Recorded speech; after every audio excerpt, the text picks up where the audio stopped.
CM Siddaramaiah ಸರ್ಕಾರಕ್ಕೆ ಈಗ ಇನ್ನೊಂದು ವಿವಾದ ಸುತ್ತಕೊಳ್ಳೋ ಎಲ್ಲ ಲಕ್ಷಣಗಳು ಕೂಡ ಕಂಡು ಬರ್ತಾ ಇದೆ. ಖರ್ಗೆ ಪುತ್ರನ ರಾಹುಲ್ ಖರ್ಗೆ ಟ್ರಸ್ಟ್ಗೆ 5 ಎಕರೆ ಜಾಗವನ್ನು ಸಿಎ ಜಾಗವನ್ನು ಕೊಟ್ಟಿದ್ದಾರೆ. ಖರ್ಗೆ ಕುಟುಂಬಕ್ಕೆ ಕೆಎಡಿಬಿಯಿಂದ 5 ಎಕರೆ ಜಮೀನು ಕೊಟ್ಟಿದ್ದಾರೆ. ಈ ಹಿನ್ನೆಲೆಯಲ್ಲಿ ರಾಜ್ಯಪಾಲರಿಗೆ ಪ್ರಿಯಾಂಕ್ ಖರ್ಗೆ ವಿರುದ್ಧ ಬಿಜೆಪಿ ದೂರು ಕೊಟ್ಟಿದ್ದಾರೆ. ಸಚಿವರಾಗಿ ಪ್ರಿಯಾಂಕ್ ಖರ್ಗೆ ಅಧಿಕಾರವನ್ನು ದುರುಪಯೋಗ ಪಡಿಸಿಕೊಂಡಿದ್ದಾರೆ.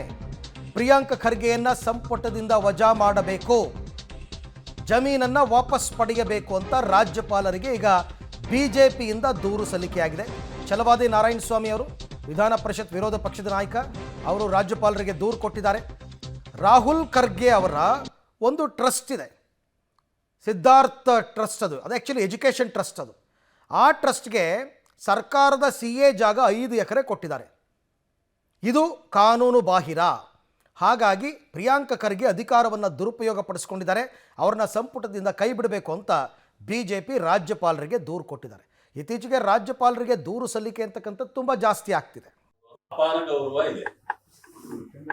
ಮಠಾಧೀಶರು, ಗುರುಗಳು ಅವರೆಲ್ಲರೂ ಕೂಡ ಸಮಾಜದ ಒಂದು ಉನ್ನತಿಗಾಗಿ ಸೇವೆ ಮಾಡ್ತಕ್ಕಂಥವ್ರು ಅನ್ನೋ ಭಾವನೆಗೆ ಅದರಿಂದ ನಾವು ಗೌರವವನ್ನು ಕೊಡ್ತೇವೆ.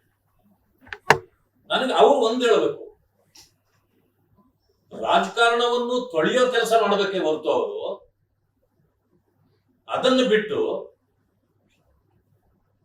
ಯಾರೋ ಸಂಕಷ್ಟಕ್ಕೆ ಸಿಕ್ಕಾಕೊಂಡಿದ್ದಾರೆ, ಭ್ರಷ್ಟಾಚಾರ ಮಾಡಿದ್ದಾರೆ, ಅಂತವರ ಸಪೋರ್ಟ್ಗೆ ನಾವು ಹೋಗ್ತೀವಿ ಅನ್ನೋದು ಇದು ಎಷ್ಟು ಸರಿ?